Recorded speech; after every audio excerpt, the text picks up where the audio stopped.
জীবন বাজি রেখে উত্তাল সমুদ্র সাঁতরে কাঁটাতারের বেড়া ভেদ করে যে কঠিন পথ পাড়ি দিয়ে স্পেনের স্বায়ত্তশাসিত অঞ্চল সেউতায় এসেছিলেন, ঠিক সেই পথেই আবার নিজ দেশে ফিরে যেতে হচ্ছে মরক্কোর হাজার হাজার অভিবাসন প্রত্যাশীকে।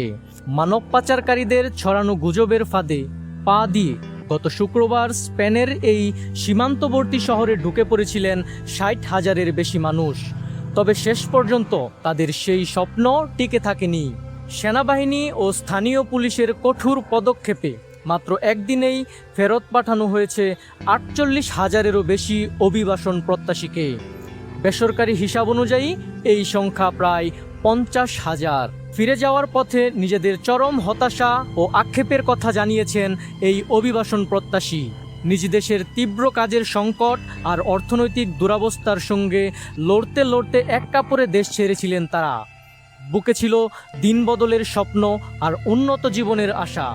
কিন্তু সব হারানোর পর এখন শূন্য হাতে দেশে ফিরে তারা কি করবেন সেই উত্তর নেই অনেকের কাছেই। গত শুক্রবার সেউতা সীমান্তে অভিবাসন প্রত্যাশীদের এই আকস্মিক দল সরাসরি পর্যবেক্ষণ করতে যান স্পেনের প্রধানমন্ত্রী পেদ্রো সানচেজ।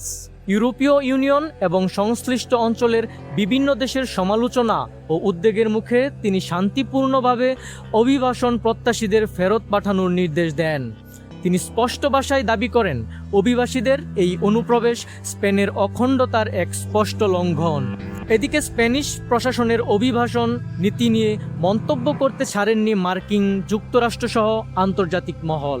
সরকারের এই অতি উদারপন্থী অবস্থানের কারণেই এই বিপর্যয় ঘটেছে বলে সমালোচকরা মন্তব্য করেছেন।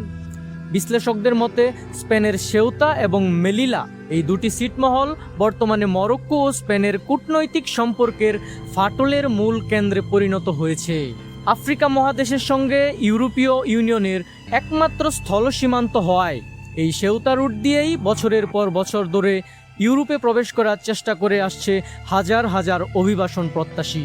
স্থানীয় প্রশাসন বারবার মাদ্রিদের কাছে সুনির্দিষ্ট নিরাপত্তার আবেদন জানালেও তা পর্যাপ্ত গুরুত্ব পায়নি, যার ফলশ্রুতিতে ২০২১ সালের পর আবারও এমন নজিরবিহীন অভিবাসীর ঢল দেখল স্পেন।